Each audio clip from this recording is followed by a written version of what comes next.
네, 여러분 안녕하세요. 대한민국 최고의 방송 스픽스 최고의 프로그램 역진의 용사들 시간이 돌아왔습니다. 네, 드디어 대선이 일주일도 안 남았습니다. 다음 주 화요일에 대선 치러지고요. 내일부터 또 사전 투표가 있습니다. 오늘은 5월 28일 수요일이고요. 이제 대한민국의 역사가 바뀌는 타임이 얼마 남지 않았다. 우리 조금만 더 힘내자 이런 말씀 드리고요. 스픽스 최고의 프로그램 역진의 용사들에서도 오늘 힘내주실 분들 소개하겠습니다. 박지원 공동선대위원장님 안녕하십니까? 제가 유명한 박지원입니다. 네, 점점 젊어지시고 점점 영향력이 커지고 계십니다. I'm so tired. 네, 일단 너무 피곤하시다니까 일단 말씀을 좀 나중에 시키는 걸로 나중에 말씀 한번 들어보는 걸로 하겠습니다. 그리고요, 그 옆에 강수행분에서 오셨습니다. 안녕하십니까. 네, 안녕하세요. 네, 요즘 떠오르는 이 방송계의 또 길이나입니다. 아유. 정말 좋으시겠어요. 스픽스가 키워주고 있다는 건 알고 계시죠? 그럼요. I'm still hungry. 조금 더 필요합니다. 방송이에요. 네, 열심히 하시기 바라고요. 또 그리고 김한 한겨레 기자 어서 오세요. 네, 안녕하세요. 네. 네, 요즘 한겨레가 점점 발전하는 것 같은데 김한 기자 때문이라는 소문이 있어요. 아, 그렇습니까? 제가 내고 있어요. 아, 좋네요. 네. 소문 좀 많이 내주시죠. 네, 제가 그런 종류의 소문을 열심히 내겠습니다. 아, 정말 저는 이준석 후보의 발언 너무너무 대선 후보 토론에서 놀랐는데요. 오늘 그분의 또 이 해명 아닌 해명을 듣고 더 실망을 많이 했습니다. 제가 예전에 사실은 이준석 후보를 많이 응원하던 때가 있었습니다. 당대표 되고 그럴 때 젊은 청년 정치를 해줄 것이라고 기대를 하고 또 방송에서도 같이 많이 패널로서 많이 하면서 또 정말 미래가 이분이 좀 더 좋았으면 좋겠다 이런 생각 하기도 했었는데요. 어제부로 완벽하게 일단 기대를 접었고 앞으로 이제 어떻게 될지 모르겠습니다만은 많은 분들이 지금 그런 식으로 생각하고 있지 않을까 생각이 듭니다. 그런데 점점 그분이 문제가 되고 있는 이유 중에 하나는 특정 커뮤니티를 너무 열심히 들여다보고 그쪽에 얘기들에 너무 귀를 기울이기 때문이 아닌가라고 하는 의심이 사실은 있습니다. 그와 관련해 가지고 일단 어제 있었던 토론 관련해서 좀 총평 한번 들어보고 한번 얘기를 또 이어나가도록 하겠습니다. 의원님, 공동선대위원장님 토론 어떻게 보셨습니까? 마지막 토론. 저도 지금 노영희 변호사가 말씀하신 대로 이준석 후보와 방송을 참 많이 하고 하셨죠. 스펙스에도 같이 나왔어요. 그리고 얘기도 많이 했어요. 저는 이준석 후보가 우선 독서량이 많더라고요. 말도 잘해요. 독서를 많이 하는군요. 그렇기 때문에 대선에 출마하더라도 당선은 안 된다.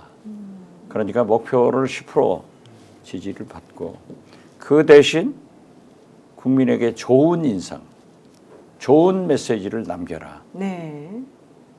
구정치 하면은 너보다 내가 더 잘한다. 그러네요, 진짜. 그렇지만은 그러한 희망을 한번 보여보면은 한국의 케네디가 될 것이다. 아주 가까워요. 너무 좋은 말씀 해주셨는데요. 엄청 높이 저는 한국의 지금도 케네디라니. 예. 그것을 유지하고 있습니다. 네. 사실 제가 이준석 후보는 국민의힘에서 탈당해서 신당한다. 후보 나오더라도 단일화 안 한다. 계속 이건 제가 말씀하셨죠. 줄기차게 얘기했는데 그렇게 가고 있는 것 같아요. 어떻게 됐든 TV 토론하면서 제가 몇 번 공개적으로 경고를 한 게 깐죽거리지 마라. 그러면은 그런 일은 구정치인들이 더 잘한다. 기성세대가 더 잘하니까 그렇죠. 좋은 걸 하라는데 기어코 사고 치잖아요. 사고 치고 누구나 잘못할 수 있어요. 사고를 치면은 금방 잘못됐습니다. 반성합니다.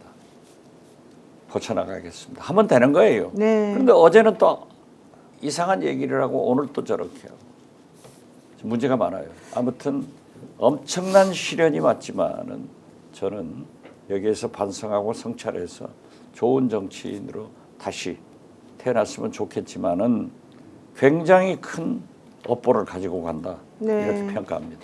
사실 이준석 후보는 지금 40살이기 때문에 앞으로 정치할 날이 정말 창창합니다. 그렇죠. 많이 남아 있습니다. 제가 금년에 83이니까 제 손자입니다. 그러네요, 진짜. 그러나 존중하고 같이 얘기를 쭉 해왔거든요. 이번에 사람은 시련이 오면 잘 극복해야 돼. 그렇죠. 예. 그래서 저는 아주 통렬하게 반성하고 성찰해서 극복해라. 네, 그렇게 충고드립니다. 맞습니다. 그래도 단일화 안 하니까 얼마나 예뻐요.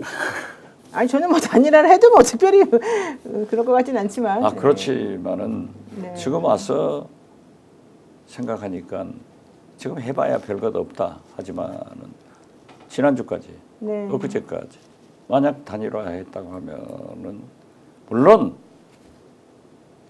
이재명 후보가 승리하리라고는 믿지만은 어려운 게임이 될 수도 있었어요. 그렇군요. 알겠습니다.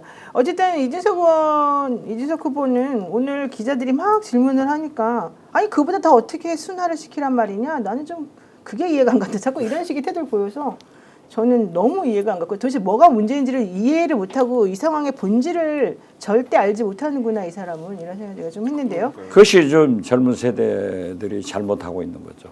그렇기 때문에 김대중 대통령은 정치인은 노장청의 조화를 이루어서 경륜과 패기가 함께 가야 된다. 네, 이게 강 변호사님. 저는 개인적으로 이준석이라는 사람이 이재명 후보의 가족을 공격했다라는 얘기 유세장에서 얘기를 했어요 결국에. 그러니까 처음에 토론장에서는 비겁하게도 주어를 빼고 아닌 척하고. 예, 이 말이 누가 한 말인지를 전혀 희석시켜 가지고 민주노동당에다가 물어봐서 이 사안에 대해서 민주노동당의 성적 그 학대의 기준은 뭐냐, 여성 혐오의 기준은 뭐냐 이걸 물어보기 위해서 질문했다는 식으로 비겁한 얘기를 하다가 너무 비겁했죠. 그 다음에 페북에 올린 글을 보면은 민주 진영 내부, 그러니까 본인 진영 내의 일이다라는 식으로 약간 좁혔고 유세장 가가지고는 이재명 가족의 일이라고 또 좁혔어요. 점점 범위를 좁혀서 결국에는 우리 오전에 방송했던 이재명의 자녀에 대한 문제인 걸 추측할 수 있도록 유추할 수 있도록 계속 말을 좁히고 있어요 지금. 그러니까 반성이 아니라 오히려 이걸 증폭시키고 있다. 그렇다면 이건 지금 이 국민들 전체가 들끓고 있는 이 여론을 갖다가 전혀 반성하는 것이 아니고 역행하고 내가 뭘 잘못했는데 도대체 뭐 나를 고소했어? 나 무고로 역고소할 거야. 그러니까 지금 그런 이런 얘기를 식으로 나오고 아침에 있거든요. 했어요. 네. 저는 이건 정치인으로서 이제 생명이 저는 끊겼다고 생각해요. 그러니까. 너무 똑똑해요.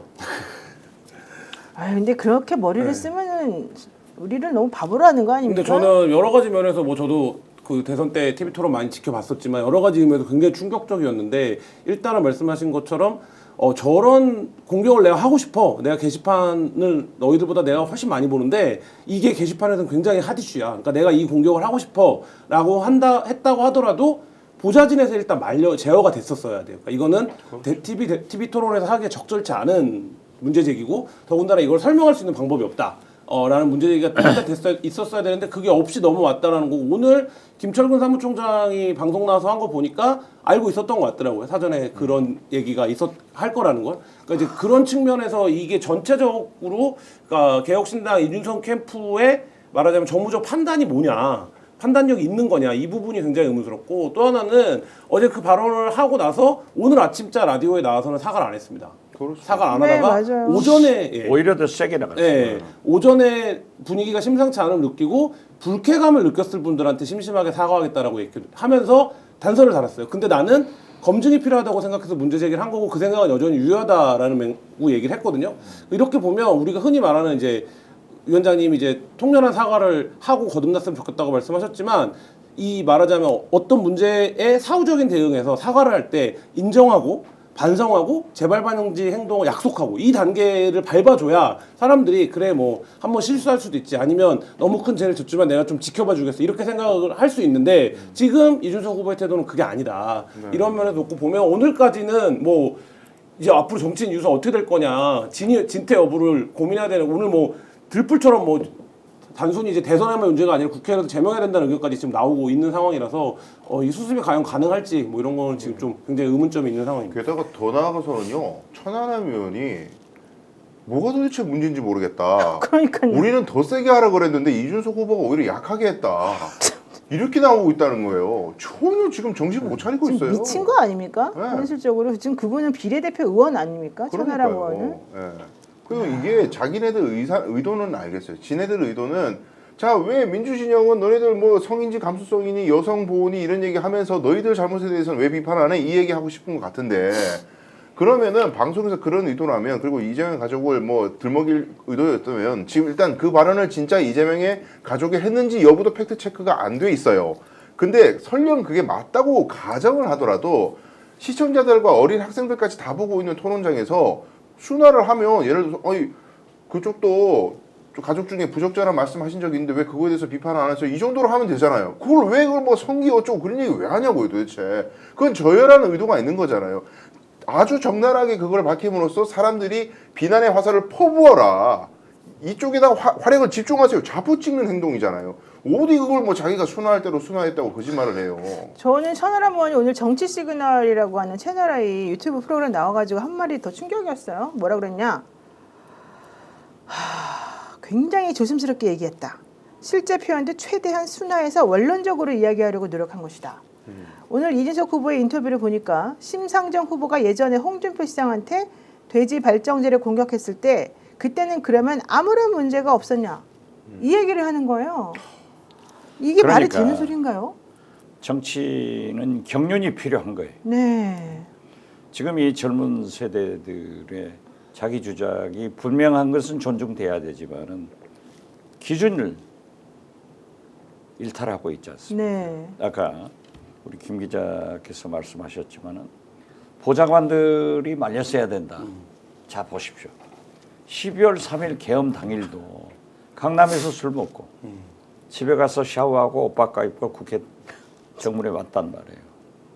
그 보좌관들이 담 넘어 들어가세요. 화내잖아요. 시끄러 임마. 네. 화내잖아요. 그런 게 젊은 패기로 해석할 수도 있지만은 저는 경륜이 부족하니까 지금도 그러고 있는데 그 이상 더 얘기하기는 싫고. 어쨌든 뭐 이준석 후보가 단일 안 하니까 뭐 좀 그래도 그나마 다행이다 뭐 이런 얘기 하셨지만 국민의힘 대선 후보인 김문수 후보는 아니다. 오늘 밤까지 아직 시간이 남아있다. 극적으로 뭔가 타협할 가능성도 있다. 이러면서 단일화 가능성을 열어놨다고 합니다.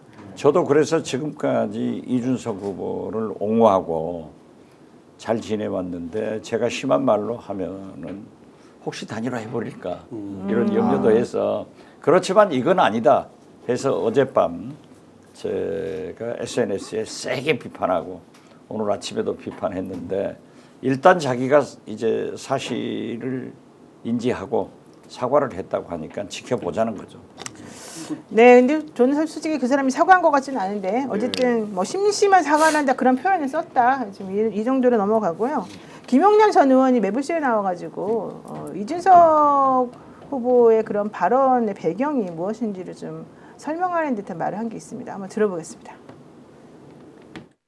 이준석 후보가 사실은 몇 개 이렇게 그 위크 포인트가 있거든요. 그 중에 하나가 펜코예요. 그러니까 펜코의 여론은 하루에도 수시로 체크를 해. 그래서 자기가 이 방향으로 가다가도 펜코에서 이쪽으로 가리키면 그쪽으로 방향을 틀어요. 그래서 이게 단일화 여부도 안 될 가능성도 다소 있는 것이 일단 펜코에서 반대 여론이 좀 높아요. 근데 그거 그전에도 들여다보지 마라. 아니 그 가끔 참고는 할 수 있어도 거기에 끌려다니면 안 된다. 그런 얘기 실제로 하셨나요? 했죠. 그것 좀 보지 마라. 근데 이게 못 버려요. 못 버려? 하루에도 뭐 몇 번을 보는지 한 12번도 더 보는 것 같아요. 시간만 나면 들여다봐요. 근데 그러다 골로 간다니까. 네, 그러다 골로 간다니까요. 네. 펜코 하루에 12번 이상 보고 거기에 여론을 많이 따른다. 단일화 안 하는 것도 거기 의견을 좀 다 받고 있는 거 아니냐 이런 얘기를 했는데요. 자, 그 말하는 사이에 우리 정계한 대표 나오셨습니다. 어서 오세요. 안녕하십니까. 네. 취재를 한참 하고 있는데 노영 변호사가 무조건 들어오라고 해가지고요. 제가 원장님 오신 줄도 모르고 이렇게 인사드립니다. 잘 오셨습니다. 네. 감사합니다. 자, 우리 취재하셨다 그러니까 한번 취재한 걸 풀어놔 주십시오. 예. 아니 차명진 의원 얘기 지금 나눴습니까? 아직 안 아직 안 나왔습니다. 했죠. 예. 제가 차명진 의원하고 통화를 좀 했고요. 어떤 배경에서 저걸 올렸는지. 무슨 페북인지 아직 설명을 안 해가지고 잘 몰라요. 예, 우리. 예. 그래서 이제 그거는 진행한 대로 하고 제가 개혁신당 쪽은 지금 분위기가 어떤지 물어보니까 굉장히 힘들겠다. 10%뭐 득표 어렵고 주위에서 안 찍으려고 한다는 사람이 너무 많이 늘어나서 이게 지금 설득을 하기가 지금 사실상 불가능해졌다. 그리고 사과도 좀 확실하게 사과를 해야 되는데 어중간하게 사과를 하니까 이것도 저것도 아니고 또 이런 분도 있더라고요. 심심한 사과라는 말은 우리는 심심한 사과가 무슨 뜻인지 잘 알지 않습니까? 그 깊이 그리고 정말로 진심으로 사과한다는 말이 심심한 사과인데 이 듣기에 따라서 심심하다 이렇게 해버리면 이게 우리말로 풀었었을 때 정말로 진심이 담겼느냐 그러면 사과할 때도 심심한 사과라고 하는 것 대신에 깊이 사과드립니다. 죄송합니다. 뭐 이렇게 갔어야 되는데 또 심심한 사과 뭐 이런 말까지 지금 나오면서 이준석 후보가 굉장히 이제 곤혹스러운 상황이다. 정치적 생명이 계속 이어질 수 있느냐라는 이제 우려까지 나온다고 저는 하니까 예전에 저 심심한이란 표현을 젊은 분들이 잘 못 알아들어가지고 이 밈이 된 표현이에요. 저는 이게 네, 약간 맞아요. 윤석열 개사가랑 비슷한 표현을 난 사과하고 네. 싶은 마음이 없는데라는 거를 이준석 세대에서 드러낸 거예요. 그러니까 일부러 저런 식으로 일부러 사실 쓴 심심한이라는 거예요, 저 단어를 말을. 고른 거예요. 왜냐면 이거를 그 인터넷상에서 자기가 보는 게시판 커뮤니티 이런 데서는 심심한이라는 단어를 갖고 굉장히 오래 농담을 했었고 맞아요. 시시껄렁한 얘기들을 해왔던 거거든요. 그러니까 내가 지금 하는 사과가 그 심심한 사과야라는 걸 굳이 드러낸 거라서 저는 오늘 사과하는 거에 오히려. 오디오를 들으면서도 깜짝 놀랐습니다. 지금 말씀하신 이건 진지한 태도로 접근하고 있지 않다는 거예요. 그리고 우리를 사실은 조롱하는 느낌이 들어요. 그렇죠. 그리고 이제 펜코라는 용어가 아까 나왔는데 이거 시청자분들을 위해서 조금만 풀어드리면 펜코가 FM 코리아의 줄임말이고 FM이라는 게 풋볼 매니저의 줄임말이에요. 그러니까 축구 게임의 축구팀의 감독이 돼가지고 가상의 세계에서 축구팀을 운영하고 하는 게임인데 그 게임 특성상 압도적인 다수, 절대 다수가 남성 유저들이고 20대, 10대 유저들이 대부분이에요. 그래서 이 커뮤니티는 완전히 남성으로 치우쳐져 있는 커뮤니티여서 여성에 대한 혐오나 이런 글들도 자주 올라오고요. 정치적으로 굉장히 그러니까 보수가 되는 원인은 하나예요. 양성평등 싫다. 양성평등 때문에 우리 10대, 20대 남성들이 피해보고 있다. 이 박탈감, 취해줄 자, 이준석. 이 커뮤니티로 똘똘 뭉쳐져 있는 곳이거든요. 근데 이 커뮤니티에서 이준석의 어제 발언을 갖다가 그럼 F코리아에서 막 난리가 나가지고 왜 이준석이 이런 말 해가지고 편집 분파를 일으켜 이런 여론이냐? 전혀 아닙니다. 그래서 이준석은 FM코리아의 여론을 따라간다면 지금 현재 전혀 반성하지 않고 있고 반성한다는 말도 당원들 지금 탈퇴한다는 얘기가 나오니까 오후 돼가지고 마지못해서 그냥 마사지 한번 해준 거다. 저는 그렇게 봐요. 어쨌든 그 차명진 네. 전 의원 SNS에 올린 걸 보니까 진짜 한심하던데. 좀 오늘 내용- 준비돼 있습니까? 차명진 의원께 아마 준비가 돼 있을 건데. 일단 차명진 의원이 어제 토론 관련해가지고 저런 식으로 페이북에 올렸다가 저거를 삭제했다. 지금 얘기가 있는 것 같아요. 정계환 대표님. 그래서 이제 전화를 하니까 전화가 안 됐고 또 두 번째 전화하고 통화를 했는데 일단 결론은 저것은 잘못된 사실을 알고 본인이 올렸다가 확인한 뒤에 그대로 내렸다. 라는 이제 얘기를 했습니다. 제가 녹음은 하지는 못했어요. 원래 차명진 의원도 예전에 정치평론할 때 같이 이렇게 다니고 대화를 굉장히 원활하게 잘했던 이런 관계였는데 그래서 일단 그러면은 어떻게 의원님 저걸 올리게 됐습니까? 라고 하니까 본인의 페이스북에 패친 중에 한 사람이 이런 게 있다고 해서 그거 정말이야? 라고 하면서 확인 없이 이제 올렸는데 올리고 나서 다시 판단 또는 확인해 보니까 저게 사실이 아니어서 바로 내렸다 이제 이렇게 얘기를 했습니다. 저는 한편으로는 아닌 걸 아니라고 해준 것은 다행이다 빨리 이런 것이고 노영희 변호사 얼굴을 보니까 분명히 다른 정치적 의도가 있을 것이다라고 아마 생각을 하실 수도 있는데 일단 아닌 건 아니니까 그래서 제가 이제 차명진 의원한테는 실제로 저 발언의 젓가락이라는 것도 이재명 후보의 아들이 쓴 말이 아니다 이게 쓰지도 않았고 그리고 아무런 증거도 없는데 어느 순간에 누군가가 이것을 마치 그 사람이 한 것처럼 하는 바람에 이게 문제가 된 것인데 아니다라고 다 확인이 되는 건데 원천적으로 거짓이고 그 거짓을 이재명 후보의 아들이 한 것처럼 나갔고 여기에 다시 동조를 하면서 한 부분은 잘못됐습니다. 그거 나 잘 알고 있다고 뭐 확인을 했다고 뭐 이러면서 뭐 뒤에 다른 말씀 좀 하셨는데 그것은 이제 본인이 여기에 대해서 굉장히 당황하고 있고요. 그리고 이제 저는 뭐 그 얘기를 들으면서 이제 아닌 걸로 전개가 됐으니까 본인도 인정을 하고 또 페이스북에 내렸으니까 이걸 가지고 계속 뭐 싸워야 되나 말아야 되나 이렇게 하는 것은 또 우리가 이제 정치도 이상 어느 선까지 우리가 대화를 할 수 있는지 이제 이런 부분을 좀 제가 있는 그대로 말씀을 드립니다. 네, 어쨌든 차명진 전 의원은 김문수 후보의 측근으로 알려져 있기 때문에 부정확한 사실관계를 가지고 글을 썼다 그러면은 또 그게 이제 문제가 될 수 있으니까 빨리 내리신 것 같고요. 해피님께서 박지원 의원님, 이준석 후보의 사과는 개사과 2가 아닐까요? 이런 얘기는 하셨어요. 글쎄요, 저는 예. 진정한 사과로 보지도 않지만은 진정한 사과를 하고 반성하고 성찰해야 된다니까요. 네. 어제의 저 발언과 오늘까지의 사태가 이준석 정치에 상당히 큰 업으로 남아갈 거예요. 네. 굉장히 중요한 거예요. 그러니까 잘못을 했으면은 솔직하게 사과하고 반성하고 성찰해라. 그런 의미에서 얘기를 하지 뭐 개사과지 배사관이는 아닙니다. 그리고 이거 아까 차명진 전 의원 얘기는요. 법적으로 굉장히 심각한 문제가 됩니다. 저거는 후보자 비방죄도 될 수 있고 허위사실 공표도 되는 거예요. 명백하게. 그러니까 아버지는 칼로 쑤시고 아들은 젓가락 쑤시고라고 그런 말을 하지 마세요. 그러니까 표현을 그렇게 하지 마. 또 왜냐하면 우리도 지금 이렇게 아유. 방송에서 다룰 때 변호사님도 그러니까 이게 이제 단어를 있는 그대로 쓰는 것도 이게 우리가 품격 이런 걸 떠나서 이게 안 맞습니다. 그래서 저희들은 오늘도 계속 제목 같은 거는 극혐, 혐오 발언 뭐 이제 이렇게 해야 되는데 저것 때문에 이제 진짜 자식들하고 같이 보는 사람이 어제 토론을 보지를 못했다는 거 아닙니까? 이게 너무 순간적으로 부끄러워서. 그리고 동탄에는 지금 유권자들 맘카페 이런 데 있지 않습니까? 난리가 난리 그냥 났죠. 난리 난 정도가 아니라고요. 저도 오늘 전화를 직접 받았는데 이거 정말 안 된다 이게. 왜 이런 정도 수준이냐 이제 그렇게 이제 한 것인데 어쨌든 변호사님 말씀 계속 하시죠. 예, 저는 정치 생명을 끊어야 되는 것이 실정법상으로도 후보자 비방죄나 공직선거법상 허위사실공표죄로 걸면 10년 그러니까 징역형 선고되거나 금고 이상 선고되면 10년 동안 피선거권 박탈돼요. 차명진 지금 뭐 김문수 밑에 들어가가지고 정치적 재기를 꿈꾸는 것 같은데 싹을 잘라야 됩니다. 저런 걸 올렸다가 지웠다고 해서 죄가 없어지는 거 아닙니다.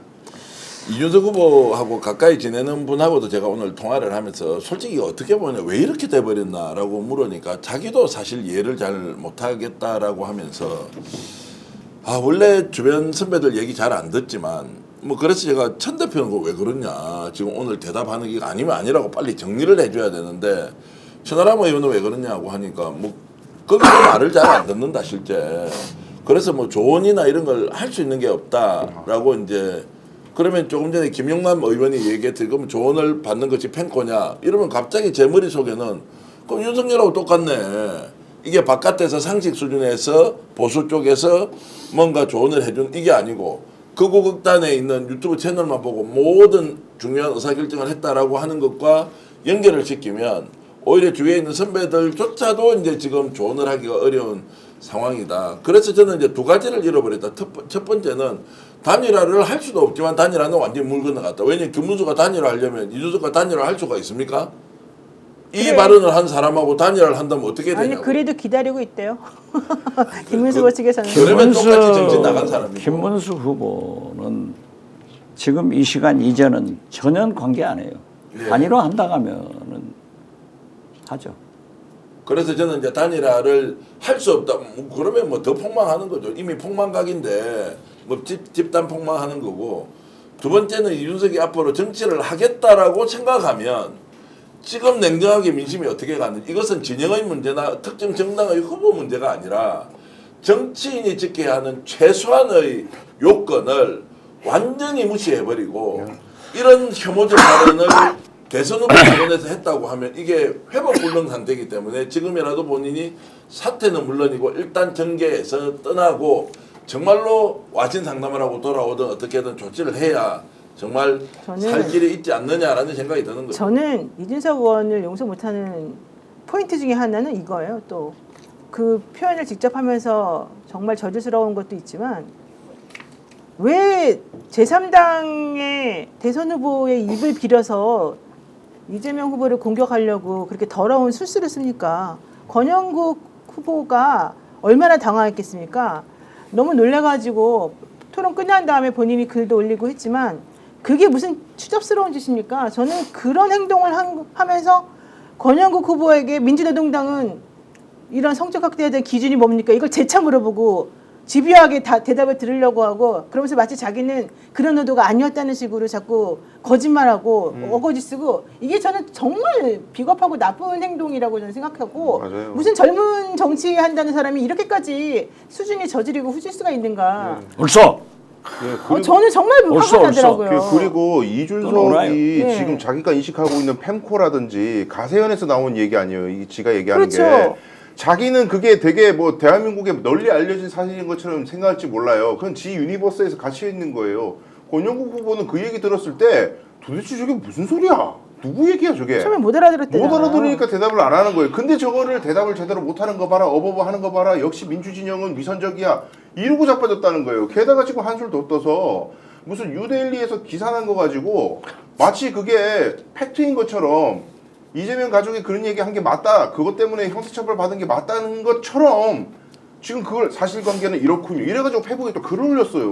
그러니까 이게 지금 전혀 개과천선의 여지가 없다는 거예요. 지금- 그것도 완전히 이제 네. 왜곡된 건데. 그러니까요. 이제 제가 이런 생각을 해봤습니다. 최근에 그 아까 이제 거론했던 그 유튜브 채널에서 영화 배우 한 사람이 그 사람이 얼마나 뭐 부적절한 관계를 했든 말든 한 사람을 난도질을 하는데 그 사람이 모든 것을 빨가벗겨 놓고 너 그런 놈 아니냐라고 하면서 우리가 죽이는 모습을 봤지 않습니까? 그래서 뭐 이것도 문제 저것도 문제 하면서 끝까지 파고들면서 심층치절을 하거나 진실을 추적하는 이것이 아니고 저놈 한 놈 죽여야 되니까 모든 걸 다 가져와서 공격하는 이게 우리 사회적으로 얼마나 많은 폐해를 갖고 있습니까? 좋은 국회의원 한 사람 예전에 뭐 한나라당에 있던 국회의원도 한 사람은 완전히 이제 제가 봐서는 비정상으로 돌아가 버렸어요. 매우 정상적으로 정치활동을 하다가 당 내에서 성희롱 발언하고 나오면서 바깥에 나와서 갑자기 폭력을 그러니까 우리 국민이나 시민을 상대로 마치 폭력을 행사하는 그 말의 폭력 있지 않습니까? 한 놈이라도 걸리면 죽여버려요. 그리고 그 사람이 매장될 때까지 계속 반복적으로 하는 이런 모습을 봤지 않습니까? 그러면 이준석이 지금 이 문제를 정리정돈하지 않으면 본인도 앞으로 누군가로부터 주목을 받을 텐데 이제 그런 쪽으로 옮겨서서 정치를 하지 않는데 우리 사회 소위 말하는 끊임없는 문제제기, 트러블 메이커, 좀 더 심하게 얘기하면 말을 일종의 폭력의 도구로 사용하는 사람이 될 거냐 이제 이런 면에서 보면 너무너무 저는 안타깝기도 하고 또 안타깝다면 뭐 욕을 엄청 할 거예요 저한테는. 그런데 한번 생각해 보시죠. 그렇죠. 왜 욕먹을 소리를 하세요? 뭐가 안타까워요? 이건 자기가 자업자득이지. 나이가 40살이나 된 사람이 이런 걸 판단을 못해가지고 지금 그런 건 아니잖아요. 게다가 오늘 이 사람이 유세하러 어디 갔는지 아세요? 강남에 갔어요. 젊은 사람들이 많이 모인다는. 자기가 장소 찾는 것도 일부러 자기를 지지할 만한 사람들이 있는 곳으로 찾아가가지고 자기가 좀 잘했다는 거를 거기 가서 응원받으려고 저는 간 거라고 생각해요. 저는 대선이라는 이 축제는 아니지만 어쨌든 경쟁을 통해서 대한민국 새로운 정치인이 발굴되고 그 사람이 가진 가치나 철학을 국민들과 공유하면서 생각이 다르지만 나는 이 사람을 밀지만 야 그래도 우리가 이런 사람이 제목이네라는 것을 보고 싶은 그 순수한 마음까지도 저는 너무나도 지금 이제 이 상황이 좀 비참해서 제 스스로 국민으로 봤을 때 너무나 비참한 상황을 네. 만들고 있다 이준석 후보가 맞습니다. 이런 생각이 듭니다. 네, 필리버스터님께서 미래의 독버섯이라는 말 한마디로 이 상황을 좀 정리를 해주셨는데요. 지금 뭐 맘카페뿐만 아니라 대한민국의 많은 여성들, 남성들, 대한민국 국민들 전부 다 모욕감을 느꼈을 거라고 보는데요. 이준석 후보 면전에서 그 부분을 지적한 내용이 있습니다. 한번 보겠습니다. 저는 사실 제가 어제 사실 원래 무슨 발언인지는 인터넷을 통해서 확인하신 분들이 많을 겁니다. 그런데 그 발언을 사실 성기와 젓가락 외에 제가 어떻게 순화해서 표현해야 될지를 저는 솔직히 알지 못합니다. 여성 유권자들에게 사과하실 분도 없으세요? 지금 같은 게 있어요. 화를 넣지 말아주세요. 죄송합니다. 예, 그 발언을 어떻게 순화해야 될지에 대해 가지고 다른 제안이 있다면 제가 고민해 보겠지만은 그것은 실제로 그 발언을 제가 그대로 옮겨서 전하는 것이기 때문에 그것은 뭐 다른 방법이 없다 이렇게 생각합니다. 저 말이 좀 이해가 갑니까? 어떻게 왜 옮겨야 돼? 어떻게 저게 해야 될지 모른다는 게 말이 됩니까? 이준석 후보의 한계예요. 아 진짜. 잘못한 게 있으면은 진솔하게 잘못했습니다. 자꾸 말로 말이 많아져. 변명하고 합리화시키려고. 저 늪에 빠진다니까요. 스스로 빠져요. 절대 못 나와요. 저러면은. 아니 게다가 지금 저거 딱 자막 나온 거 보세요. 그것은 실제로 그 발언을 그대로 옮겨서 전하는 것이기 때문에 그것 말고 다른 방법이 없다. 어떻게 저런 말을 하죠? 그러니까 지금 이 사태가 뭔지를 몰라요, 이제껏 지금. 모르고 있고 네. 지금 이준석 그 후보가 예전부터 뭐 젠더 문제라든지 혐오 관련된 발언이라든지 갈라치기라든지 이런 이제 말하자면 형태로 하는데 본인은 계속 그거에 대해서 증거를 내놓으라고 요구를 해요. 네. 뭐 어제 토론회에서 문제의 발언도 권영국 후보에게 그걸 질문한 걸 본인이 설명하기로는 권영국 후보가 자기를 그렇게 이제 말하자면 레트레를 붙여서 공격을 하는데 증거를 하나도 못 대더라. 그래서 내가 구체적인 어떤 증거를 제시해 볼 테니 이건 혐오냐 아니냐를 물어보려고 했다라는 게 본인의 의도라는 거잖아요. 그 얘기는 뭡니까? 여전히 자신이 뭘 잘못했는지를 모르는 상태에서 지금 발언들을 이어가고 있는 거고, 다만 지금 여러 가지 상황들을 보아하니 오늘 아침자 보수언론을 포함한 신문, 아침 라디오에서의 정치평론하는 평론가들 다 한 명도 자기처럼 생각해주지 않는 거예요. 그러니까 그 부분에 지금 입장적으로 밀려서 사과를 한 거지, 여전히 토론회에서 자기가 한 발언은 저는 이준석 그 의원이 회로형 정치인이라고 보는데 본인이 딱 회로가 있어요. 나는 이재명을 공격해야지. 이재명이 제일 아픈 건 이거니까 이걸 해야지. 내가 이걸 하면 이렇게 반응이 나오겠지. 그럼 난 다시 이렇게 얘기를 해야지. 이 회로를 혼자 짜고 순서도. 예, 그 회로에서 자기가 정치를 굉장히 잘한다. 내가 그리고 논쟁을 굉장히 잘한다라고 본인은 이제 생각하는지 모르겠지만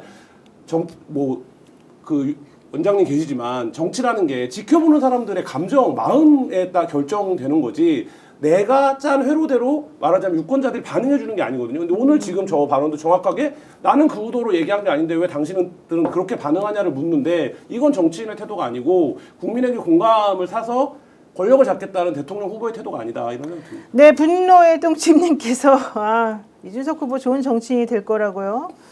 국민의 마음을 왜 이렇게 짓밟습니까? 이렇게 얘기하셨고요. 우쭈쭈님께서도 대한민국은 이런 식으로 하면은 이준석 후보를 버립니다. 이번 조기 대선으로 끝장냅시다.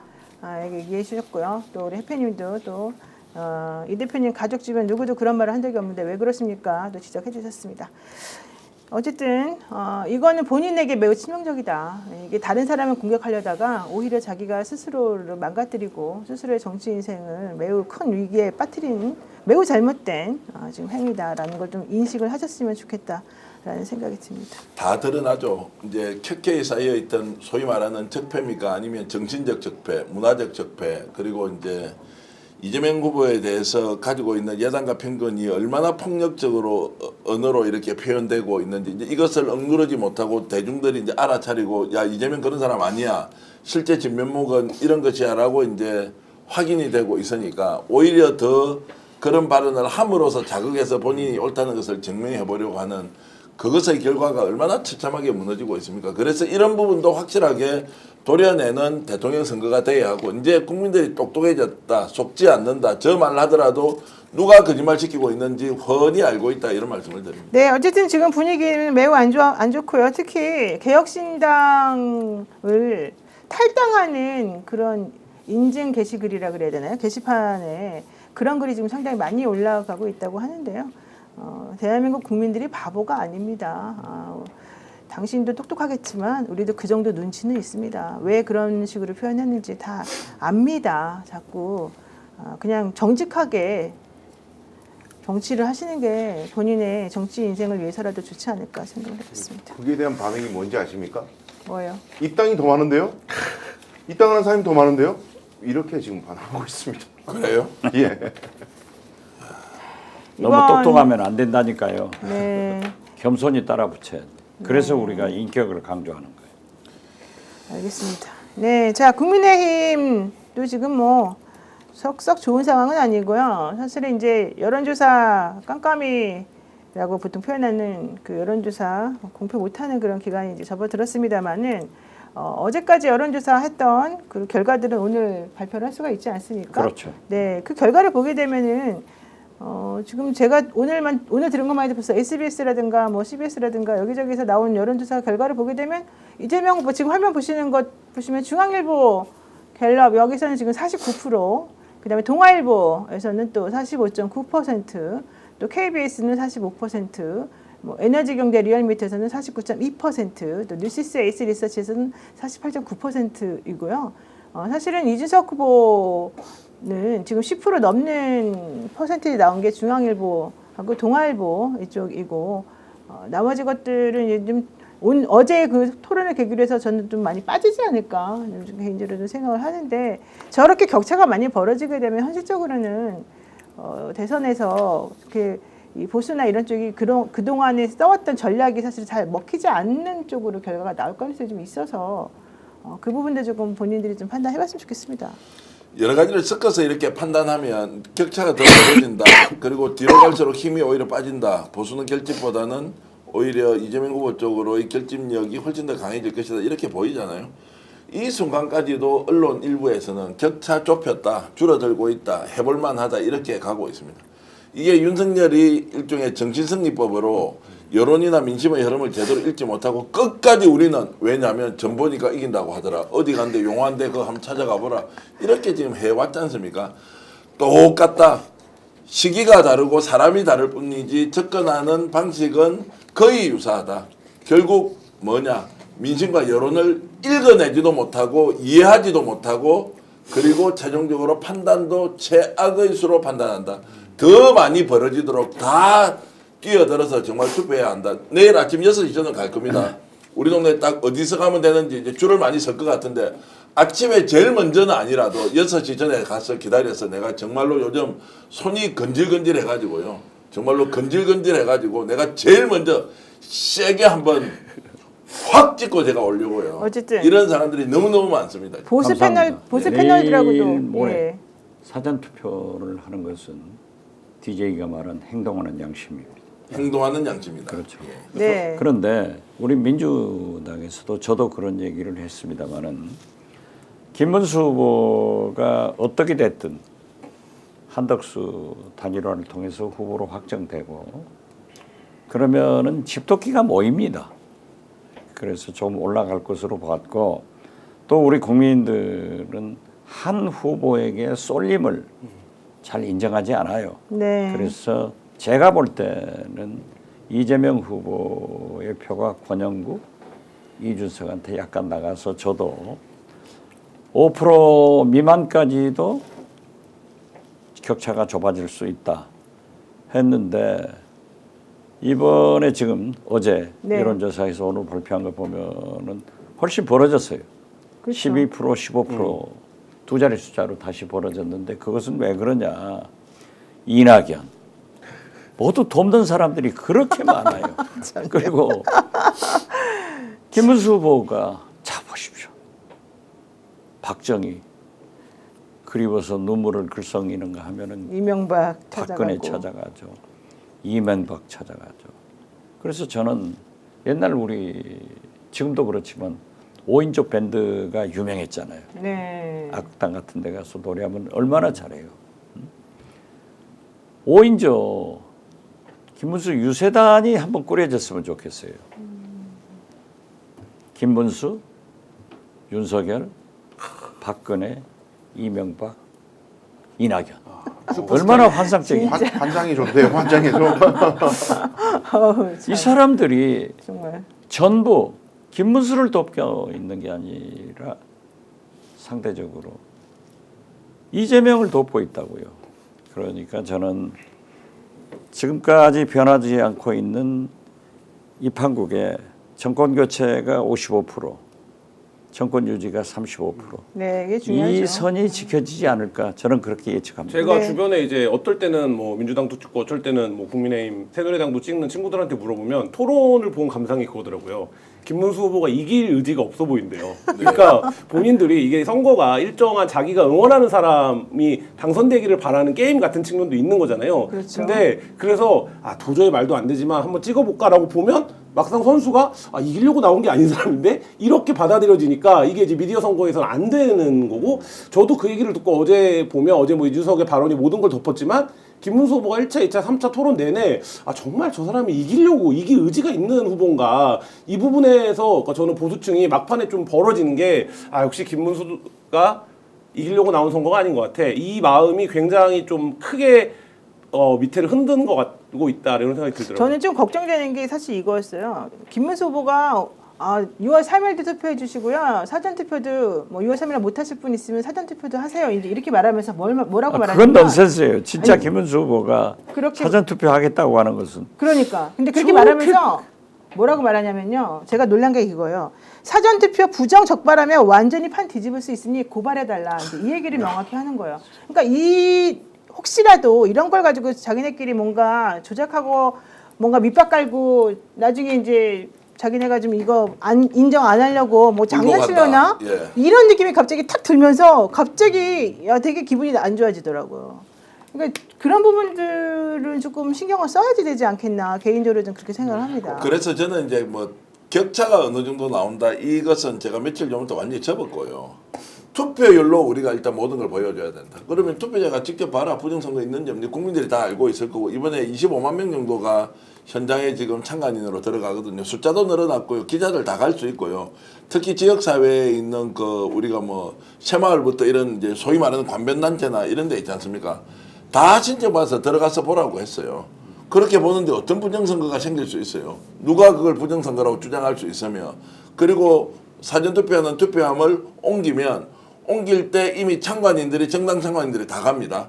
그리고 거기에 보관해 놓는 보관소에 24시간 CCTV가 전 국민이 볼 수 있도록 다 해놨습니다. 이걸 누가 조작을 할 수 있냐고요. 그리고 그걸 이동할 때 다 또 기록으로 남겨놓고 다 볼 수 있는데 이게 불가능한 것을 가능한 것처럼 해놓고 결론 뭡니까? 불보고 하겠다는 건데 그러면 정광훈처럼 바깥에 나와 살아야 되죠. 세계적으로 우리 중앙선관위는 존경을 받습니다. 그리고 우리 투표표 방법을 수출을 해요. 그 시스템을. 더 중요한 것은 중앙선관위 사무총장이 실질적인 권한을 가지고 있잖아요. 그분이 윤석열 대통령의 절친이에요. 제가 법사위에서 왜 그런 사람을 하느냐 했지만은 그분 잘하실 거예요. 절대 부정선거 없다. 김문수 후보 보십시오. 단일화 김덕수다 해놓고 자기가 되니까는 한덕수 차버리려고. 결국 이제 단일화는 됐지만은 이게 말하는 것마다 거짓말 아니에요. 부정선거다. 윤석열 가서 계엄 자기가 선포하는 사진 보고 일어서서 기립박수하는 그런 부정선거의 프레임에 꽉 갇힌 사람들이 사전투표하지 말자 했다가 또 어제인가 그제 사전투표하자.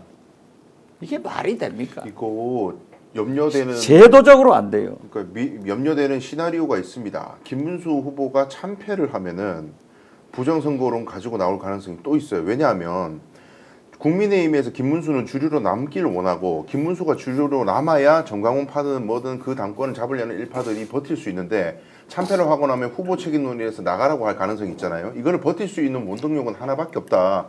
부정선거론을 다시 위시해가지고 이 지금 보수 괴멸과 와해 직전이잖아요. 그러면 이 보수가 와해되는 와중에 사람들을 모으고 여전히 에너지를 끌어들일 수 있는 원동력은 부정선거론 하나밖에 없어. 그거 외에는 지금 국민의힘 이제 장사 안 돼. 그러니까 우리밖에 없어. 세력은 이제 우리가 끝이야. 우리마저 없어지면 국민의힘 문 닫아야 되고 보수는 괴멸이야.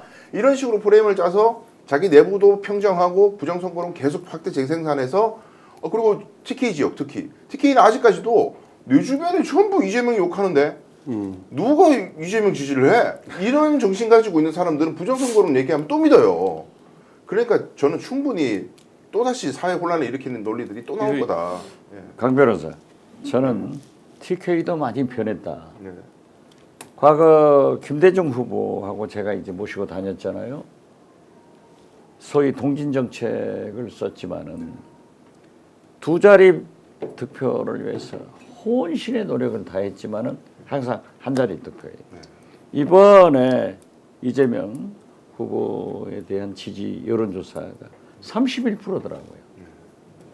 그리고 이재명 스스로도 TK 안동이 고향이지만은 대구 가서 여기가 대구냐 사람 모인 걸 보고 그래서 저는 TK 분들도 문제는 그거 아니에요.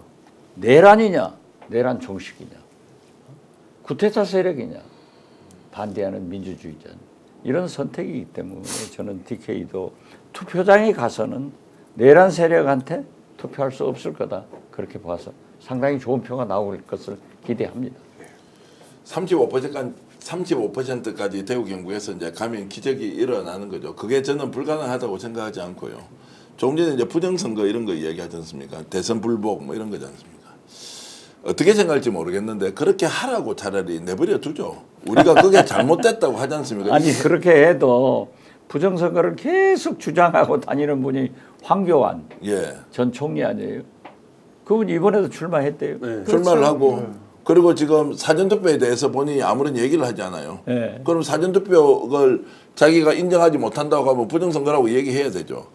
제가 이제 지금 부정선거론자들이 끝까지 저렇게 잔존하면서 뭔가 정치적 결사체처럼 가려고 하면 우리는 국민들이 정말로 결심하고 저항하거나 싸우거나 전면전을 해야 된다고 생각합니다. 이것이 제도적으로 부정선거가 불가능하고 증거도 하나도 없고 모든 판결에서 그렇게 부정선거가 없다고 했는데 부정선거 주장하는 사람을 우리는 설득하려고 노력할 필요 없다. 그렇게 주장하는 것은 사이비 종교에 미쳐가지고 지가 그렇게 살겠다는데 우리가 이렇게 저렇게 이야기할 필요가 있느냐. 설득의 대상이 아니고 저는 오히려 배제의 대상이 돼야 하고 그렇게 해서 지 혼자 부정선거 생각하면서 주장하고 살면 되죠. 그런데 이것이 집단화되어서 우리 사회의 규율과 제도와 법률을 침해하는 것까지 올 경우에는 우리가 단호하게 맞서야 되는 것이지 부정선거 획득한다 그러면요. 국힘 정당해산 청구하지 않습니까? 헌법재판소 어떻게 하겠어요? 국힘에 있는 예를 들어 당권파가 부정선거라고 얘기하지 않습니까? 내란도 했습니다. 부정선거 했습니다. 그 정당을 존속시킬 수 있습니까? 국민들이? 차라리 주장해라. 그리고 정당해산 심판 헌법재판소에 가서 한번 받자라는 말씀을 드리고 싶습니다. 이게 네. 캠페인이 굉장히 꼬인 게 보수 정당의 가치가 뭡니까? 그러니까 법과 제도, 그 사회의 법과 제도를 존중하는 곳에서 출발하는 건데 그거가 마음에 안 드니까 바꾸자는 게 개혁파고. 근데 지금 국민의힘 당직자들이 제가 여러 명 나와서 방송에 나와서 얘기하는 걸 들어보면 어떤 사람은 사전투표를 하라 그러고 어떤 사람은 그거가 문제가 있을 그러니까 이게 뭐냐면 이 지금 말씀하셨지만 법제도 아래서 보수 정당을 할 수가 없는 거예요. 왜냐면 선거제도를 부정하는데 어떻게 보수 정당을 합니까? 네. 그러니까 이 근본적인 어떤 가치가 충돌하고 있고 그거를 알고 있는 것 같은 사람도 있고 모르고 있는 사람도 있는 것 같아요. 근데 이러면 선거가 끝나면 어떻게 됩니까? 이거 필연적으로 그거를 두고 치열하게 싸울 수밖에 없고 아까 말씀하신 것처럼 윤석열, 정광훈 부정선거 중에 윤석열과 손을 못 끊고 부정선거도 손을 잡고 있다가 이제 투표해야 되니까 잠깐 놓은 것 같아요. 그리고 정광훈과도 손을 못 놔요. 그러면 이게 황교안 체제 때 있었던 일 아닙니까? 이들과 이 부정선거 세력론과 손을 잡고 있으면 어떻게 된다라는 건. 그러니까 국민의힘에서 이 선거만 끝나면 저는 이거가 그 잔존하기 어려운 생각들이다 이런 생각이 듭니다. 우리가 역사와 국민을 믿어야 됩니다. 우리 역사, 우리 국민이 보통 국민 아니에요. 그렇죠. 네, 맞습니다. NJ 이승만 3.15 부정선거도 4.19 학생들이 밀어버리잖아요. 그랬죠. 예. 그때는 진짜 독재가 더 심했지만은 지금은 21세기예요. 설사 부정선거라고 저항한다 하더라도 역사와 국민이 용서하지 않으니까 결국 쿠데타 세력, 내란 세력은 역사 속으로 괴멸한다. 그렇게 보면 돼요. 네, NJ맨님께서 중앙선거관리위원회 민주당 검사관들은 없나요 하셨는데 지금 중앙선거관리위원회에서 관할하는 그 투개표 이함 관련해 가지고 각 당에서 참관인들이 다 들어갑니다. 그러니까 너무 걱정하지 마시고요. 요 얘기를 한번 해드리겠습니다. 중앙선거관리위원회가 6.3 대통령 선거를 앞두고 부정선거를 주장하면서 선거 사무를 방해하고 사전투표 관리관을 협박한 혐의로 부정선거 부패 방지대라고 하는 단체의 대표가 황교안 후보예요. 이 후보를 경찰에 고발했답니다. 이러면서 선관위는 오늘 이런 얘기를 했습니다. 정당한 선거 사무를 지속적으로 방해하고 사전투표 관리관으로 위촉된 지방 공무원을 협박한 부정선거 주장단체의 이 단체가 이제 부정선거 부패 방지대라고 하는 단체인데 이 주장단체와 해당 단체를 설립 운영한 대표자 황교안 씨를 선거법 위반 혐의로 어제 경찰에 고발했다라고 합니다. 황교안 또 자기 정치 탄압 받는다고. 고발장에는 공직선거법상 유사기관 설치 금지죄, 선거의 자유 방해죄, 투개표 간섭과 방해죄, 선거사무 관계자와 시설에 대한 폭행 교란죄, 선거범죄 선동죄 등의 혐의가 적시됐다라고 하는데요. 도대체 그 황교안 전 총리는 본인이 검사 출신이고 법무부 장관까지 하시고 총리도 하시고 대통령 권한대행도 하시는 분인데 왜 이렇게까지 잘못된 얘기를 하시는지 솔직히 좀 얘기하면 직업 합니다. 직군으로 따지면 부정선거를 제일 안 믿는 집단이 그러니- 기자들일 텐데요.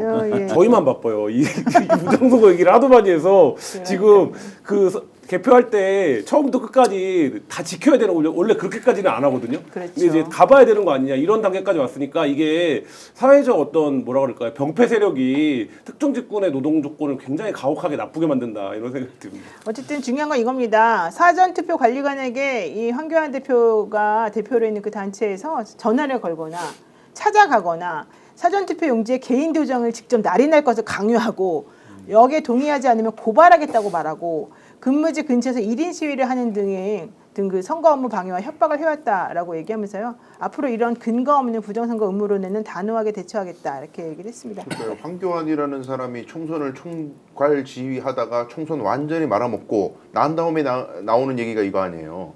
자기는 사실 역사 속에 뒤안길로 사라져야 될 사람인데 계속해서 대선 후보 나오고 저런 식으로 새몰이 할 수 있는 근원적 원인 부정선거론 아니겠습니까? 그럼 김문수의 미래도 저와 다르지 않을 것이다. 그때 황교안 세력이 여의도로 쳐들어가자라고 해서 광장에 있던 세력이 할 때 연단에서 마이크를 잡고 있었던 분이 김문수. 그러니까요. 네.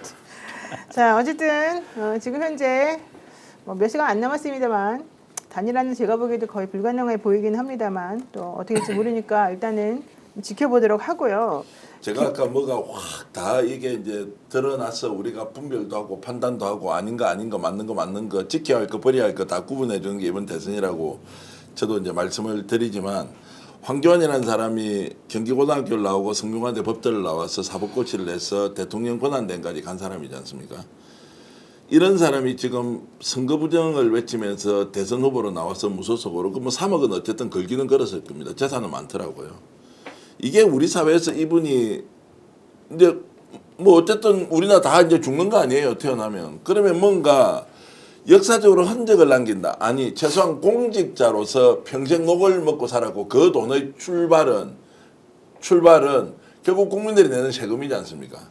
이런 사람이 마지막에 보여주는 이 소위 말하는 엘리트 검사 출신 그리고 장관, 총리, 권한대행까지 갔던 사람.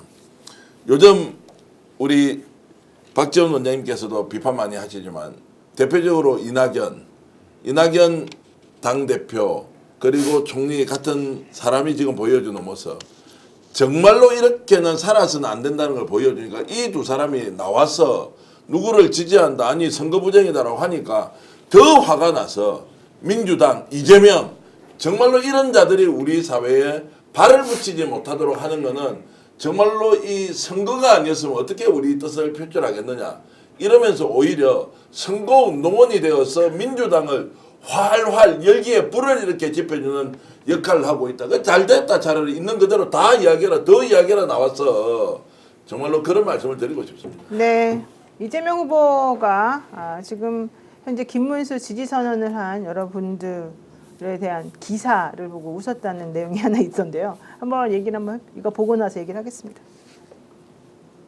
오늘 조금 전에 누가 기사 하나를 보내줬는데 이명박, 박근혜 전 총리들이 김문수 후보와 같이 하기 때문에 위력적일 거다 이런 기사가 어디 있었던 것 같아요.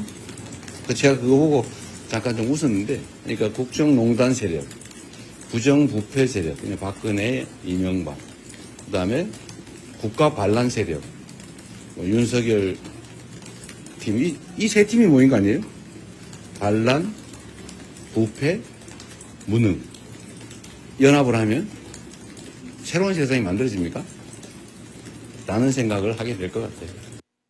진짜 정확하네요. 반란, 부패, 무능 이렇게 말씀하셨는데 여러분들 저 오인조, 발언 들으니까 오히려 오인조 드림팀. 그러네요. 드림팀. 5인조 밴드보다 더 유명한 슈퍼 빌런즈. 저기에다가 지금은 철회했지만 정호용 전두환하고 같이 12.12 내란했던 맞아요, 사람 맞아요. 5.18 진두지휘 했던 그 사람까지 영입했다가 욕 바가지로 얻어먹고 철회했잖아요. 그럼 맞습니다. 뭐 어디를 끌어 모아가지고 힘이 된다는 건지. 네, 자 그리고요 어쨌든 지금 그 박지원 의원님의 얘기는 아주 전략적으로 사고하려는 측면에서 좀 말씀하시는 거니까 오해는 좀 없으셨으면 좋겠고요. 성규환 제가 이제 박근혜 전 대통령이 김문수 후보가 국힘 후보니까 이제 사제에 방문할 수 있다고 생각해요. 대구 달성에. 그런데 사흘이 지나서 갑자기 아버지 이제 구미로 가서 생가 방문을 합니다. 이거 어떻게 봐야 되느냐? 박근혜 전 대통령이 한 52년생 정도 되죠. 그러면 이제 이런 뭐 5, 6, 뭐 이렇게 아니 찾아오는 것까지 맞는데 김문수 후보 그래서 표 좀 모아주겠다고 구미에 부친의 생각까지 방문을 해서 공개 행보를 한다. 이게 지금 어느 쌍팔년도 저 선거도 아니고 2025년도에 대한민국에서 국민 주권이 실현되니 하는 이 마당에 그렇게 해서 정치적 행보를 한다.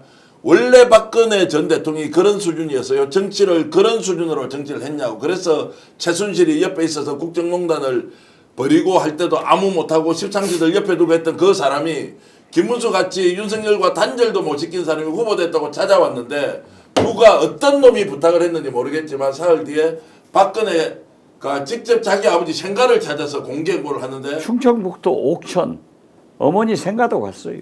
그러니까요. 이게 뭐냐고요. 그 이래가지고 이길 수 왜 있다고. 자꾸 봐줘요?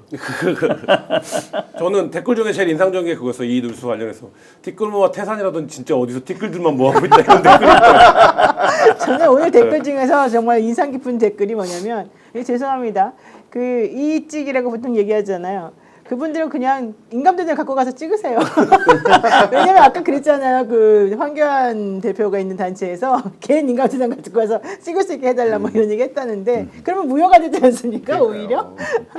아유 참 우리가 이런 얘기를 하고 있다는 게 좀 여러 가지 측면에서. 그거 전직 총리 대통령 그러면 5명이 이제 김문수를 지지하면 표가 몇 표냐? 5표. 5표죠. 저는 저 혼자 한 50표 100표 하는데요 지금. 그런 분들이 얼마나 많은지 압니까? 대구에서도 그래도 35% 한번 넘겨보겠다고. 네. 내가 92세 노인을 설득했습니다. 우리 가족들 정말 안 됐는데 내가 데리고 가기로 했습니다. 우리 집 7표예요. 우리 조카도 도와주기로 했어요. 이제 한번 보세요. 우리가 진짜 대구 경북을 바꿉니다라는 사람이 엄청나게 많아요. 네 맞아요. 보통의 시민도 몇 표씩은 하는데 자기들끼리 전직으로 총리자 붙여놓은 사람이 5명 모여가지고 5표를 그래 내겠다고 하는데 그걸 마치 힘을 세력을 결집하는 것처럼 언론에서 보도하는 거 그 언론 시민 여러분 절대로 믿지 마십시오. 어쨌든 여러분 너무 걱정하지 마세요. 제가 얘기하면 또 너 맞춘 거 없지 않냐 그러는데 제가 보기에는 15% 이상 차이가 날 겁니다. 다만 그렇게 하기 위한 전제 조건은 사전투표 열심히 하시고 또 주변에 계시는 혹시라도 안심하고 투표장에 안 가시는 분이 계시면 같이 가자고 손수 얘기해 주시고 그래서 높은 투표율 또 그래서 정말 절박하게 본인들이 원하는 그런 후보에게 딱 가서 찍을 수 있는 그런 부지런함, 용기 이런 것들을 가지신 분들이 주변에서 많이 나오면 됩니다.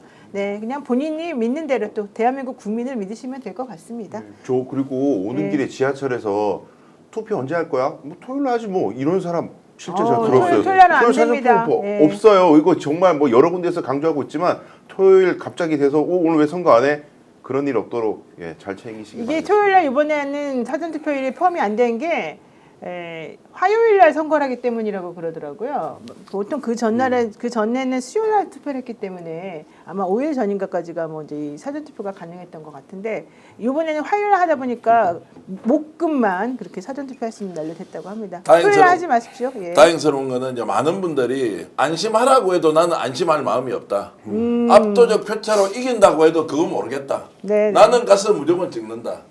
한 번 더 말씀드리지만 투표율로 모든 것을 보여줘야 된다. 그래요. 75% 넘고 80%까지 가자라고 하면 아마 이제 엄청나게 몰려가서 투표할 것이다.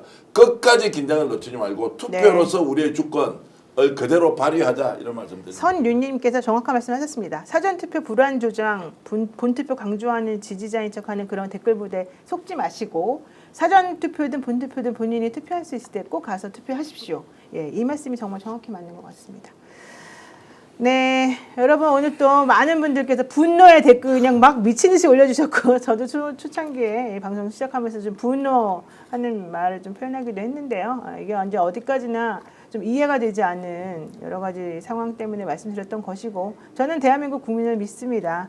그리고 우리 6일 남았죠. 이제 오늘이 수요일 거의 저녁이 다 됐으니까 조금만 더 고생하시면 달라진 대한민국에서 여러분들이 살 수 있다. 이 말씀을 제가 드리고요. 우리가 옆에서 지금 막 얘기하는 이것도 중요하지만 실제 행동으로 옮기고 실제 투표장에 가는 것이 가장 중요한 애국이다. 이런 말씀 제가 드리고 싶습니다. 제가 이거 하나는 좀 소개해드릴까요? 네. 댓글이 아니고 저한테 문자로 오신 분인데 사회복지사로 한 20년 동안 일하시는 분이 이준석이 평소에 하고 있는 커뮤니티 활동 이런 것들을 잘 보니까 분명히 이번 대선 때 뭔가 안 좋은 이야기를 할 것이다. 제가 그냥 있는 그대로 읽어드리질 못해서 대비하십시오라고 여러 차례 얘기를 했는데 결국 이준석이가 사고를 치더라. 그 이분이 자기가 그걸 먼저 예측하고 조심을 하라고 했는데 정말로 이게 반영이 됐으면 좀 더 대응을 잘했을 수 있는 거 아니냐라면서 절절히 저한테 글을 올려주셔서 하선생님이고 여성이고요. 사회복지사 20년 하셨는데 정말로 좋은 걸 보내주셔서 감사드립니다라는 말씀을 제가 대신 인사로 드리겠습니다. 네, 건방진 깡통님께서 편향적인 시각을 누구나 가지고 있습니다. 하나의 이야기 속에 말과 단어 속에 빠지면 큰 그림을 보지 못합니다. 조금 뒤에서 어느 방향으로 가려는지 좀 정확한 매의 눈으로 조금 살펴봐 주세요. 이렇게 말씀하셨고요. 야생화님께서도 내 나이 70입니다. 우리 가족 4명 모두 데리고 갈 겁니다. 본투표 하겠습니다. 이렇게 말씀해 주셨습니다. 네. 우리 방송 또 도와주시는 그런 광고 주가 계십니다. 네, 인터넷 비교원인데요. 최대 128만 원의 혜택을 놓치지 마십시오. 인터넷 TV 신규 가입 시 48만 원, 휴대폰 구입 시 최대 50만 원, 정수기 렌탈 시 최대 30만 원을 드립니다. 인터넷 가입과 동시에 알뜰폰 또는 휴대폰 새로 장만 없이 현재 쓰고 있는 휴대폰의 통신사만 변경해도 최대 30만 원의 혜택을 돌려드립니다. 인터넷 성능은 다 비슷하기 때문에 혜택을 잘 살펴보시는 게 중요하다고 하는데요. 비교원은 23년 동안에 60만 명 누적 가입자, 983억 원의 누적 현금 사은품 지급, 그리고 개인정보 보안도 철저해서 보안 사고가 한 건도 없었다고 합니다. 8억 이상의 보증보험을 가입해서 한 번도 억울한 일이 없도록 준비된 인터넷 비교원입니다. 인터넷 휴대폰 정수기 비교는 비교원에서 해주십시오. 자세한 내용은 1670-2571을 통해서 상담 받으시거나 네이버에 인터넷 비교원을 검색하시고 상담 신청하시면 되겠습니다. 그리고요, 참치 플랫폼이 있습니다. 우리 대선 후보한테 1대1로 직접 질문할 수 있다면 여러분 믿기시겠습니까? 지금 화면에 보이는데요. 대선 후보에게 할 말 많은 사람은 지금 바로 참치.kr로 오시기 바랍니다. 정책 물어보고 공약 제안도 하고 심지어 응원 메시지도 보낼 수 있습니다. 참여하는 참된 정치, 참치라고 하는 플랫폼입니다. 그리고 우리 대선 후보가 어디서 언제 유세하는지 찾고 싶으시면 후보 유세 일정도 실시간으로 확인 가능하니까 반드시 참치.kr 들어가셔서 확인하시면 될 것 같습니다. 정치는요, 구경만 하거나 말만 해서는 아무것도 되지 않습니다. 진짜로 참여하는 것만이 중요합니다. 참치.kr에서 확인하시면 되겠고요. 더보기 고정 댓글에서 링크 클릭해서 사용하시면 되겠습니다. 오늘 방송 어떠셨습니까? 마음에 들었다면 구독, 좋아요로 스픽스를 응원해 주십시오. 여러분들의 구독, 좋아요는 가장 큰 힘이 됩니다. 스픽스 구독, 좋아요.